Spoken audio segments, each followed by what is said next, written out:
Welcome back to Boom and Bust. I'm your host, Tony Clement, having a conversation with Sara Angel. She is the president and CEO of the Greater Toronto Hotel Association. Sara, I know you've just been there for a couple of years, but I'd love to get your point of view on the industry during and post COVID. Obviously, the industry was just crushed by the COVID lockdowns and then had to bounce back. So, how is that going in the Greater Toronto area? Yeah, I mean, hotels and in fact, restaurants, all of those places where people came together were the first ones to get taken out and the last to come back during the pandemic.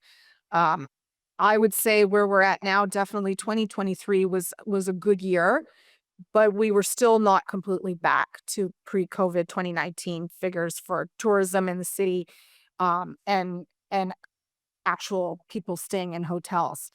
I mean, I want to reiterate the importance the industry has to Toronto's economy. Toronto is a global hub for culture, food, travel, and tourism. So we need to support this ecosystem to make Toronto the amazing city that it is. So increasing taxes and not allowing the hotel industry to be as competitive as it can be post pandemic has definitely slowed things down for us. And going forward to 25, 26, it's still trending a little bit behind what we would have expected to see pre-COVID.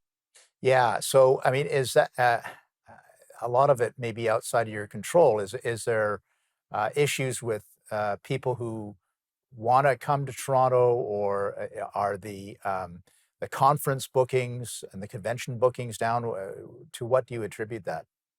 Well, so it's a bit of the hangover from COVID in the sense that we were locked down significantly longer as a jurisdiction, Canada and Toronto, than other cities around the world and in particular in the US. So what happened is while US events started coming back, a lot of people, a lot of conferences and business events just skipped over Toronto because it was an international destination. And where we couldn't commit to allowing them a block at the convention center in Toronto or to stay at hotels because we weren't sure we were going to be open. So a lot of these US based events just pivoted, saying US side or maybe going other places that were open and could guarantee them. So when people are booking out for big conferences and events, say 2, 3, 4 years out, they just overlooked us Right. during that time. So now we're lagging well into 26 as a result of that. Got it. Okay, that makes sense. I'd love to get your perspective on short-term rentals too. Is that part of the challenge for the hotel industry per se? Absolutely, it's a challenge. I will say we are very pleased with how the city of Toronto is dealing with enforcement on short-term rentals and other jurisdictions in Canada as well. So that's a positive.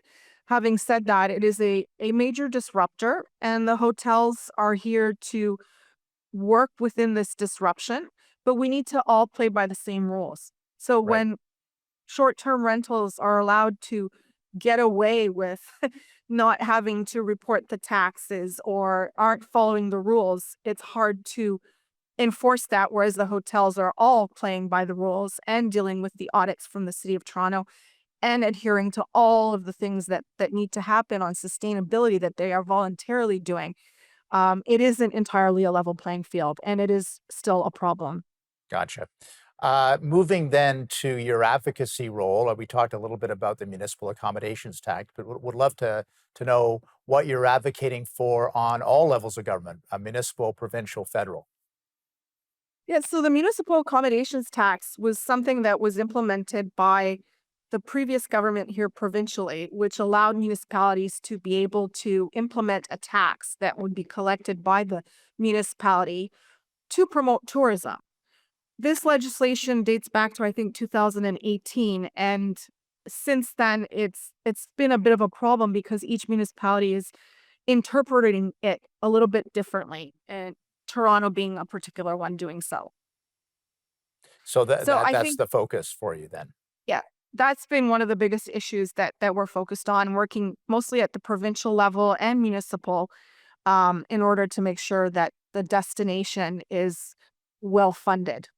And I can tell you that a city like Toronto is less funded for tourism promotion than Montreal, even though we are the largest city in this country. Really? So Montreal puts a lot more into that then. Yes, they do. Interesting. Sarah, we're Yeah. going to take another brief break. We've just got a commercial break coming up. We'll be back at you, though. There's a lot continue to talk about.